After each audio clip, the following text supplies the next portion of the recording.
shit at the pot. He stepped up, he's hit. Niggas be broken, be sober, but still talking shit like And they he got it. fumbles the football at the They say that Eagles they got end it. it. Some money, these niggas gon' say that they got it. Oh my God. You're Deep not to with the right kid to field. success, and these niggas gon' blame it on talent. They don't wanna see you win. They don't wanna see the race. You don't wanna see a bitch caught up in the stars like she out of space. Mention that they kinda at the mention and I'm running out of space.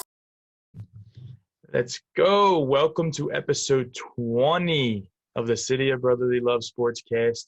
Don't forget to subscribe, like, run that shit up. So this way you never miss an episode again. Once again, I'm going to shout out Heart of Philly. Pretty sure he has a few sizes left in this shirt, specifically the Fanatic, and then in the regular new Heart of Philly one as well that he showed off a few weeks ago. Big things we want to go over today is obviously this is going to be our post-draft special. Go over the picks a little bit, give our draft grade, and let us know what you guys think, how the Eagles did, if they could have did better in different spots, or if they should have, or if you like the way that it came out. And then we'll touch a little bit on the Sixers and Phillies. See if the Sixers can wrap up that 1 seed with 7 games remaining in the season. So I'll run right into it. We'll go right into the Eagles. So give me your grade, and then we're not going to go over every pick, but we'll go over it's really hard. It's really hard to grade drafts like right away because they say like the average time's like 3 years until you see how it pans out. Yeah. But probably give it like a B, like just a B, no B plus, B minus. At least for now, maybe B minus, just because I don't want to set the expectations too high. But you get the first round, Howie, like everybody was like Howie was king of the first round. The trade he made, trade him back. He knew Kyle Pitts and Jamar Chase weren't going to be there. I really don't think they ever wanted a corner in the first round. It doesn't seem that way. They wanted a wide out. So he's king of the first round. He got his guy. Apparently they were big on Bama guys all along, no matter what. Even if they would have stayed at 6, they probably would have took Waddle or Devontae Smith. That's what Schefter was saying today. He said he doesn't know for sure, but they absolutely love them. So I think it's good. I think it's my favorite pick by far. It's my favorite pick out of the whole draft. You know, I love Devontae.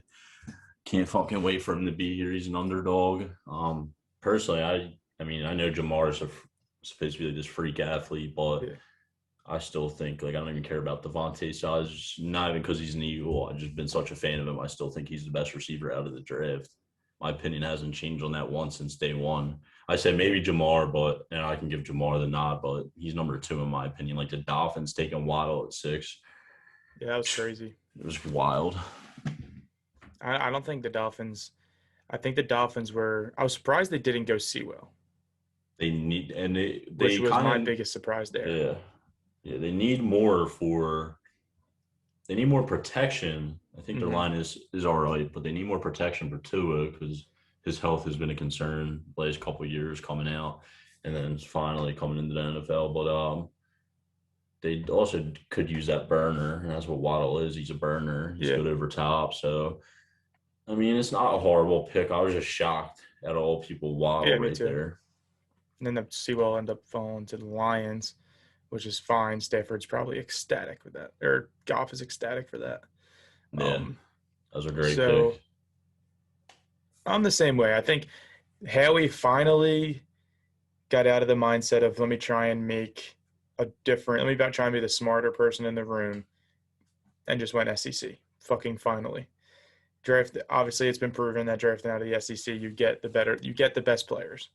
I love the Devontae Smith. Obviously, his size didn't scare them away. The dude's a fucking Heisman Trophy for a reason. Heisman Trophy winner for a reason. I mean, it doesn't say much. Obviously, there's been the Manziels and the Tebows and stuff, but yeah, he can run any route in the league. Though, like it's not like he's just like some like let me jump up, go get it, and he's like little boying guys. He legit. He was even.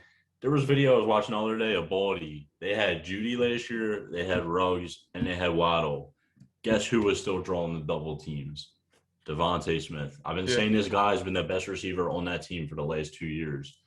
He is just proven he is. I mean, Waddle thinking about those 4 together before the injury, but fucking insane in the first part. But and they didn't even blow up crazy because LSU. Which I know they didn't have like Mac Jones running it last year either. I forget who their QB was. Maybe it was Mac. I don't remember. No, Or was it it was Tua? It was Tua. Tua. It was Yeah, it was Tua. Tua. And yeah, I keep thinking it's like 2 years out, but Tua just wasn't the same Tua he was when he first started up. No, and then I really like the second round pick in Landon Dickerson. A lot of people So didn't love it. I mean, I'm not going to say I sat here and loved it, but the more I sat here and based on it and seen, looked at his, I understand the injury history. I think he said like 3 or 4 injuries in college. The dude's a fucking animal.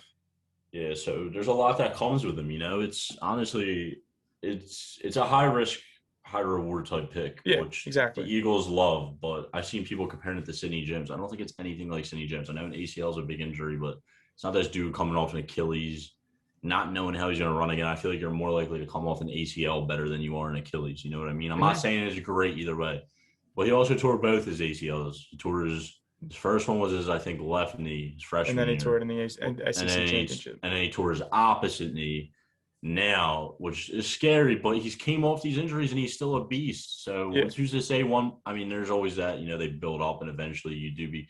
But there's a lot of people they're confident if this man's healthy, he's starting over say Amalu, which is huge. That's an instant boost to this line. Absolutely. It helps Hurts. There shouldn't be really any excuses for him this year. I'm not getting into that today, but you're giving Hurts some better protection as long as the line stays healthy. And you added a couple weapons, and you're not breaking the slot. But we'll get to that another day preview. But he's a good leader too. Like everybody, they were playing like tape on Sports Talk the other day of Landon Dickerson, of like Saban speaking on Landon Dickerson, and he was saying like he's just like the ultimate leader. Like he's like a guy like you want to go to war with. Like Saban had like crazy high praise for this kid. Not saying he doesn't praise a lot of people, but you don't see him like gush over dudes. You don't see Nick Saban gush over dudes. He was gushing over Landon Dickerson. And outside Penny, which we'll still agree, Penny is probably the best overall, like just tackle out of the draft. This dude's technically the best O lineman probably out of the whole draft. He can play all 5 along the line. Oh yeah, because he's expendable. You can put him in any position. Yeah, I agree. I think outside of Sewell and Slater, I think you could have ranked any of those guys. And the fact that he has that ability to play in any position, a.k.a. probably going to be Kelsey's replacement, I think it's a great pick. Obviously, you had ASJ there. You had Jock still sitting there. You had, was it JOK? Yeah, JOK. Did you say that? Did linebacker from Notre Dame, yeah. Yeah, people were scared about his heart problem. That's not even that big of an issue, but it's not the sexy pick people in Philly wanted. Yeah, I know. We understand that. Which is fine, though, but at the same time, I don't always agree with everything Howie says, which is rare. But when we won our Super Bowl, everybody did play out of their minds. We had depth all over the place. Yeah. But when it gets to playoffs, there's specifically one area, like the whole team matters, everybody comes together, but there is specifically one area, if your team is pretty much complete, that dominates all others. And we saw it this year in the Super Bowl. And it's D-line and the O-line. If you can't get pressure and if you can't stop the pressure from coming in, you ain't going to win a Super Bowl. And this is what this pick means for us. And we didn't just go O-line and then cornerback. We went O-line and D-line, and now we're on the Milton Williams. They didn't love the pick at first, not going to lie about it. I'm still kind of like, who is this kid? But there is people who watched him. There's a lot of people saying he was the best available, and he's drawing like these crazy comparisons. Not like he'll be these players, but like they're sitting here saying like he's somewhere in between like an Aaron Donald and a Geno Atkins, which is, Geno Atkins is a beast too, but that's like you're talking about the best defensive lineman in the game, and then like a pretty like guy who had some, I guess you could maybe say elite years or better than good years. Yeah, he did for sure with Cincy. But you're pretty much just saying this guy's a beast and he has the power, he has the speed. So I guess we're really going to find out. The main thing is just hopefully this dude breaks out into the field. I can say I hate the pick. You saw us get embarrassed on national television because who was it? Tim Donahue, I think his name is. Yeah, Tim Donahue and Howie. And, they got to know there's cameras in the room. Like, that can't be happening. We just got embarrassed on national television. But you see Rich Gannon and you see Nick Sirianni, and they're hype over this pick. And, we don't know what Nick's going to be like this year. And Rich has spoken up highly around the league. Like, this dude, if he makes his bones here, he's going to have a job probably eventually in 3 years. So it sounds like when everybody talks about it. So they were both hype. especially Rich. Rich was big hype. He was like screaming, arms flexing through his shirt, going wild. Dude was hype. So Well, I being the mean, fucking defensive coordinator, you know what you want. yeah, So I'll say the same. Um, Once again, not the flashy pick everybody wanted. It wasn't the Jabril Cox that was still sitting there. It wasn't, that linebacker that me and you were talking about like the whole time, those linebackers that we really wanted. But same thing. I'm watching some highlights on this guy, and the dude is fucking quick. yeah. One downfall, he's got small arms. Apparently, his wingspan is a little less than like the normal defensive lineman, but he can play defensive end as well. So he could come in immediately and play on the outside. Say like obviously your line's going to be Cox, Hargrave, Graham, and Sweat, hopefully, but he can be that guy that comes in on third down because they're not playing. Obviously, you've seen Cox doesn't probably only plays 2-3 downs a drive now, a series. So bringing in people like this, you realize that it's kind of what they had to do. They had to bring in depth at the position. They had to bring in depth at the offensive line. They had to bring in a running back when it comes to Kenneth Gainwell. And then you get to pick 4, which is this corner from Texas Tech. Honestly, Zach. I know nothing about him. So see, I know nothing about him, but I think I did screenshots of him. He's crazy athletic. I know that, and I know he comes from like a family of athletes. They're saying like they're not literally saying, but they're saying like his family's like one of the most athletic in all of America. So I know none of that translate. I'm not always some big combine guy. Yeah. I'm talking about his combine numbers, just the fact that he's like this athletic specimen. But you had Daniel Jeremiah, who had him ranked 85th overall pre-draft, and there was another guy works with the athletic, and all he does is do drafts and mocks for the whole year. And he graded us as having the best draft, and he's like pretty credible. And he likes this kid a lot. Like he loves this kid. I think he even had him like top 100 or right outside top 100 looking, which is kind of huge. And, everybody wanted ASJ, but there's a lot of rumors about ASJ being like a pouty dude, giving up on plays.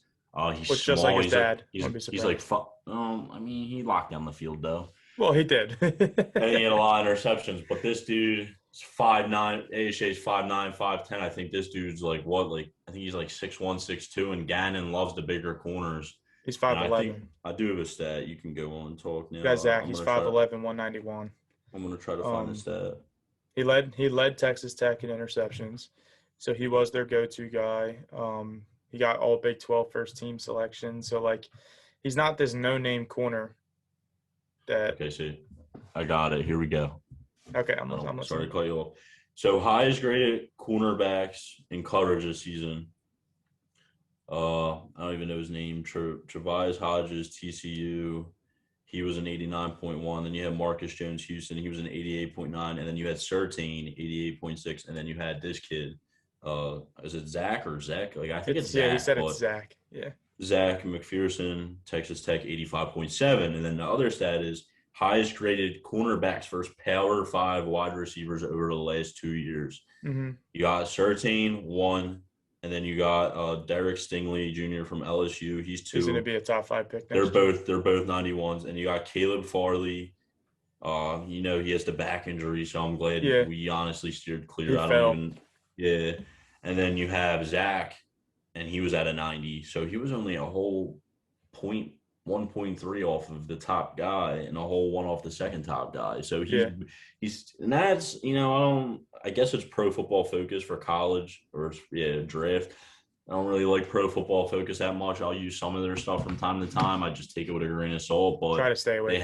They had a lot of the credible guys up there, and then to have this kid in here, and it's not like they put this kid in here now for like all of a sudden to hype up the Eagles because Pro Football Focus. Why the fuck would they do that? Mm-hmm. So I mean, obviously the kid's has eye popping ability, and we'll see how good he is. I can't wait. I'm actually very excited for that pick. Well, I think it's really cool. And then you throw.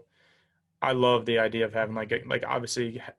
People look at the thing of like bringing Slay in as obviously he's your number 1 guy, but he's also here to mentor these dudes that you bring in too.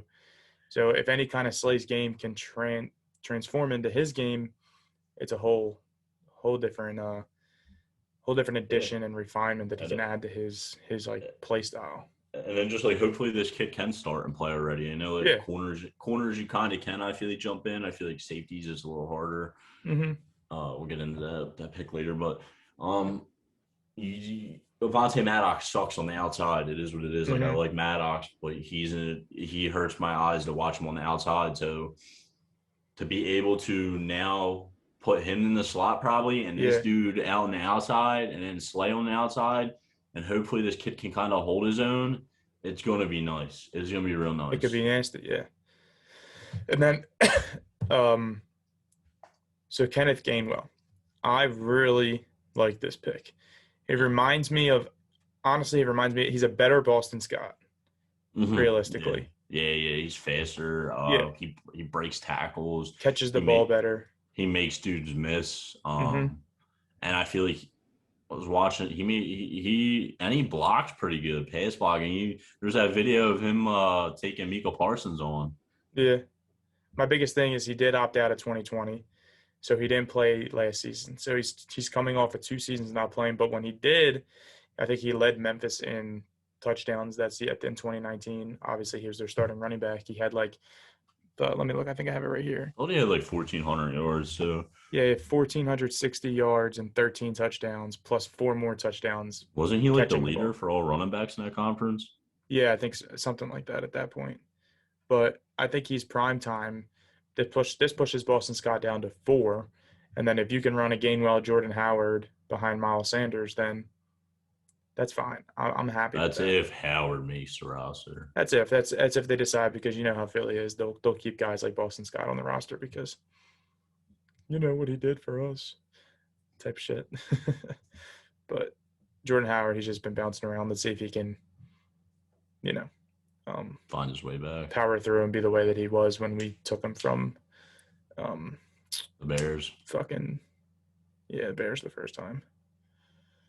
And then, so there's a few other picks. They ended up getting a defensive tackle from USC, Marlon Tuipulotu, a defensive end from Coastal Carolina, and then a linebacker safety from LSU. So I want to talk about this LSU pick, Jacoby Stevens. He's like I said this to you before we started the draft. Before we started this episode, that he reminds me of Kayvon Wallace, because I remember last year when we drafted Kayvon Wallace, it was in like the 5th or 6th round, and everybody was like, "No, I don't know why he falls. He doesn't have the ability." But then we're watching him. You're like, he's from Clemson. I was about to say, I think Kayvon was actually might have been 4th. I know it's only around higher. He was definitely on like the higher end, like where pick still is better value. I think he was like 3 or 4. You can tell they have that. They can be good because they were good in college. And I think their draft stock is just low because they had bad combines. They didn't have a good senior season. Things like that happen. But you can look at this guy and he can play linebacker and safety.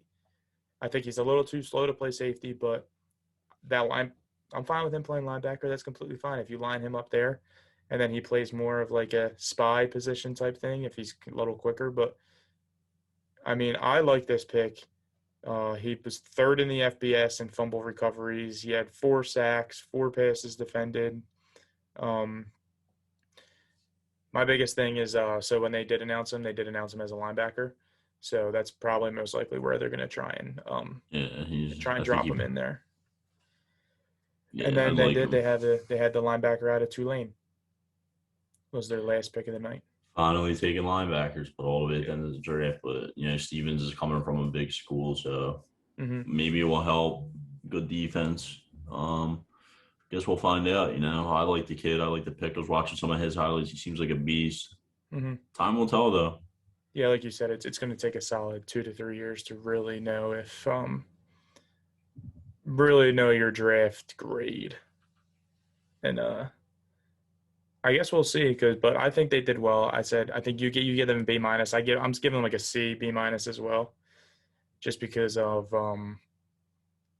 just little things like you didn't have to go DT in the 3rd round and could have gone different with the 2nd pick. But I do like them. The more I look at them, I like the picks. Yeah, I agree. I like the Gainwell pick in the 4th round. So or the 5th round.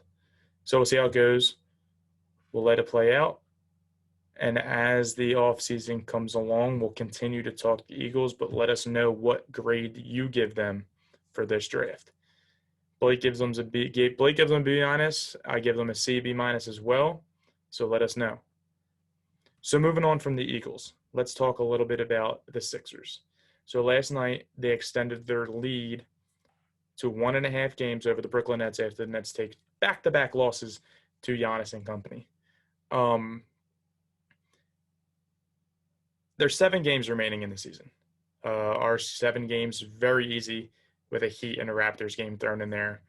There's other 5 games. If you go 5-2, you secure the 1 seed, guaranteed. What do you think? You think they'll secure that? They have to. I think to get 5 wins and give Embiid rest. We have to. We play the Rockets tonight. People are talking about load management. I want to see Beat play. You got to wrap this thing up. I don't care how bad they are.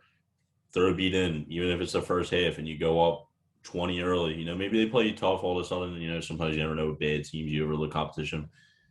Just go in, smack them. Give Beat rest. He's been getting a lot of rest anyway. I feel like we've been scoring by committee. He's been getting rest here and there. Then you got the Pelicans. Now everybody thought this was a win the last time we played them. But Zion went off. And Lonzo and him been going the fuck off. Yeah, I don't know. They're a nice duo. I don't know why they ever went to trade Lonzo. They got to keep them two together. That franchise will be looking sharp if they do. Yeah, absolutely. And I'm gonna pencil that one in as a win though, if everybody plays. Yeah. I don't know if we had beat the last time we played them. I think we did, but and we played the Pistons, win. We played the Pacers. They're scrappy, always play us tough, win. We played the Heat. That's a tough judgment call. I'm going to say loss. And then we play the Magic back-to-back. And they really don't have Vucevic. They don't have fucking anybody. They don't have Aaron Gordon. We really shouldn't lose to them, honestly. So we should honestly. The thing with that is the Nets have no room to breathe. The Nets have to go. In that last game I see against the Magic, it says May 16th, but the time hasn't been decided yet. Really doesn't matter anyway. I'm saying you got these 5 games left. Wrap it up in 4. Yeah.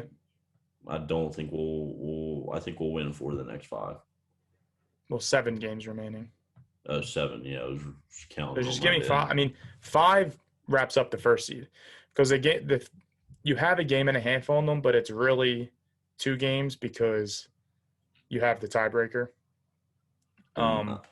So give me 5, but I want to get there before those Magic games. I want to give Embiid 2-game break, then split it up, give Toby a break, give Simmons a break.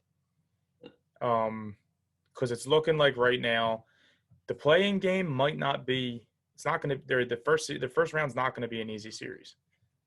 The teams falling into the play-in tournament are not easy opponents. So let's look at the standings right here. Let's look at these NBA standings. So right now the play-in tournament, you got the Heat at 6. They're a half game over. So the Celtics are 7, Hornets are 8, Pacers are 9, and the Wizards are 10. Who plays in the play-in? 7 through 10. So this is how the play-in tournament works. 7 and 8 play each other. Whoever wins that game gets the 7 seed. 9 and 10 play each other. Whoever wins that game plays the loser of the 7 and 8 game. And then the winner, so the loser of the 7 and 8 versus the winner of the 9 and 10 play each other for the 8 seed. So 9 and 10 seed have to win 2 games to make the playoffs, not 1. You get what I'm saying? Yeah. It's confusing. Don't know why the fuck they did it like this. LeBron's a bitch. Just because he's falling down to the 7 seed, he's the one fucking he's crying about it now. They're 6 right now, but he's still hurt, which is great because I would love to see them play, and then they'd be 7. So who do they play? Catch Steph in the playoffs. Catch Steph in the playoffs. That's all that matters. Honestly, catch Steph 1 game. Everybody's been saying that too. Curry just 1 game. All he needs is 1 game. That boy's gonna cook. Yeah, I don't know, dude. The Suns are 47-18. Jesus Christ. Yeah, Suns are smacking. Jazz are smacking. They're doing what us and the Nets are doing. They're fighting for that 1 seed because they don't want to see the Clippers in the second round. So. And then you got. But yeah, that's how it's playing out.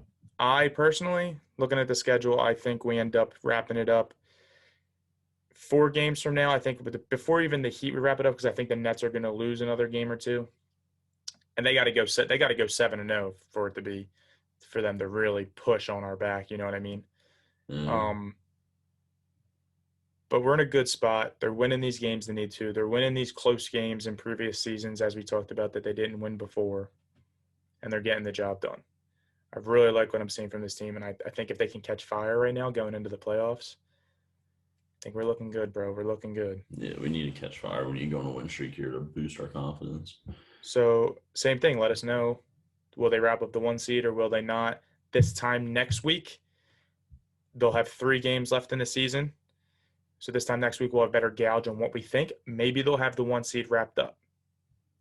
So we'll get back to you guys on that one, and we'll talk about that next week. And the last topic of the week that we want to talk about is the Phillies. They've won the first 2 of the series against the Brewers. Worst they can do is tie the series. So what are you seeing from this team that they need to improve upon? Obviously, we know the basics, but what's the positives and what's the negatives? Because they're sitting at 500 in first place. Yeah, you're not going to agree, but maybe you will. Girardi needs to be better because he's been bad. He's been real bad. I'm glad he left Nola in last night and didn't pull him early because he's been pulling guys early when their pitch count is at I like agree. 80. And then he had that embarrassing lineup card mistake last night, which is like, how the fuck does that happen? Mm-hmm. I don't know if you saw that. And then, yeah, because here you go. In the 7th, Joe Girardi intends to bring recently recalled relief pitcher Delo Santos, but Delo Santos wasn't on the umpire's lineup card and wasn't allowed to pitch. Damn. So, you can't fucking make that mistake. Dude. No, yeah. You got to have your lineup card set, and you got to know these things. They need a center fielder. Duval isn't cutting it now. I mean, he isn't. I thought he was going to be better, but at the same time, that's my mistake because he hasn't seen major league pitching in 2 years. He's got 2 hits and 22 at bats. Moniak isn't shit. They're talking about moving Maytown out there, which hey, it might be fine because the kid's batting like 300 down in the A-hole. Love him. So when Gene comes back and if he can maintain like high 2s, 300 is nice. Even if he's just getting on base, he's not really getting RBIs. He hasn't smacked a dinger yet. He's fucking due. I know. I'd love to see that, but I mean, Roman Quinn's been playing a little better, but I doubt he's going to stay consistent. I would love for him to be consistent and get consistent with his bat. Highly doubt it, though. I always loved Roman Quinn. I mean, we give him shit on here, but everybody in Philly does. It's because he has the speed and he has the intangibles. He just can't bat, dude. Yeah, he just can't bat, bro. And then, like, Bohm needs to be better. He's striking out a lot. Like, I love the kid. Absolutely love him. He's just not himself. Harper looks like he's still battling a little wrist discomfort. I don't know what happened really there. But even when he came back, he looked smooth. Yeah, he still had a hit. And JT's a beast. Reese is balling. DD's all right. His average has dropped a lot. He's at like 250. He was at like 290, 300. They're inconsistent. The bats are highly inconsistent, and the bullpen, there's certain arms in the bullpen that just should never see the light of the day. Cough, cough, David Hale. Nurse fucking sucks too. I'm sick of that dude. He can be like my setup guy at most. He can't handle the pressure. I'll give him credit for that 2-game save 2 nights ago, though. Yeah. Or 2-inning save. It's still like it's scary, dude. It's scary. I agree. He comes in. It's like your heart, like, God forbid we were in a deep playoff run and this dude's coming in to save the day. I'm going to be scared. Crazy. It's you're missing those guys, and then you have games where like Alvarado comes in and just can't hit those 8 out of 9 balls, and just completely blows the game. And then Alonso, they got that 3rd game against the Mets. Alonso just comes in and breaks the fucking doors off and bases clear and double. So then you got dudes like David Hale shouldn't even be in the major leagues, but I think they're sitting in this right spot right now. They are. As bad as they've been and as non to their top ability that they've been playing, they're sitting in first place. Some fucking hell. I understand the Mets and the fucking Braves behind us have like 4 or 5 games in hand because of COVID, but you're sitting in first place. They're 15-15. The NL East, that was supposed to be the best division in baseball, is now the worst division in baseball. I just think it's competitive and just inconsistent right now. Yeah, but all those teams are going to come around. So there's a big dip that's going to happen soon. It's either we're going to go up or we're going to drop down big. We need to be hanging in there till Memorial Day. Absolutely. You know, with a winning record. We're on a 2-game win streak.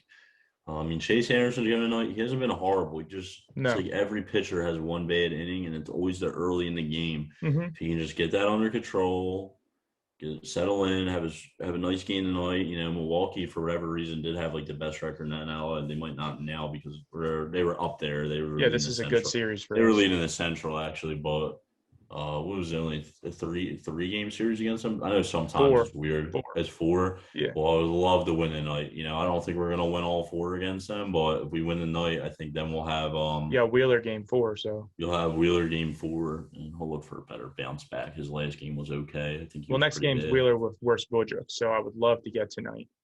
Yeah. First, their ace tomorrow. So, I'm not gonna sit here and lie though. I like what I'm saying as of right now. Not loving, but I'm liking because they're competing. And they are winning the close games. Seems like they're just winning close or they're getting blown the fuck out. But they're competing better than they competed last season. Highly because the bullpen is better, obviously. Yeah. You got dudes like Coonrod. I fucking love him. Dude, there's fucking heat. Yeah. I like him. Touched.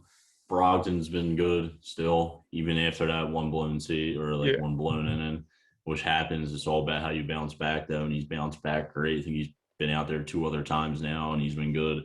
And then, Archie, we haven't seen enough of yet, but he was pretty solid. Not great, but solid. And then you got Alvarado, which you know what you're going to get with him. Sometimes he's going to be wild like he was the other night. Or he'll be lights out. And sometimes he's going to be money. That's just what it is. He throws fast and his control's a little off sometimes, but whatever. Hopefully Kutch has found his swing. 3 home runs in the last 2 games.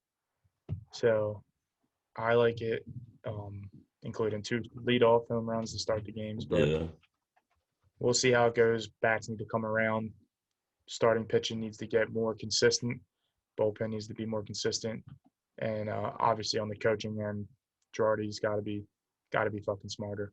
But outside of that, one other thing I just want to throw around you because I know you're going to give a little opinion is I did just get the notification on that stupid ass play last night. Ghost did get suspended 2 games on that push on what was it, Friedman? Yeah, it's retarded, dude. It's stupid as shit, but figured I'd throw that out there. Flyers, obviously, it's the last time we talk, are eliminated from the playoffs, so we're not going to talk about them. We'll hold that off for the off season probably, but we'll talk NHL playoffs when the time comes around. Wade Allison had a nice goal the other day. Snipe. What was that? Wade Allison, the dude I really like, he had another goal the other day in that 7-2 win we had. And they just gave contracts to 2 prospects today as well. Yeah, so some entry-level deals. See how that goes around. If Blake has anything else to throw out, that's it for us this week. It's a quick draft special for you guys. Yeah, once again, Heart of Philly, the shirts, the Fanatic. This one's fire as shit. Go get yours. Hit up Shane. I don't know exactly what sizes he has left. I can find out for you guys. But yeah, I think he has some left, but he might also be saving some because I know he's doing a craft show soon. Okay, cool. So then that follow him. June. He doesn't have any left. Let him find out where he's doing the craft show. And everybody hit him up, support him. Hit the likes and subscriptions on this, share it. And we appreciate the guys that listen to us each week. You guys are the best. We out.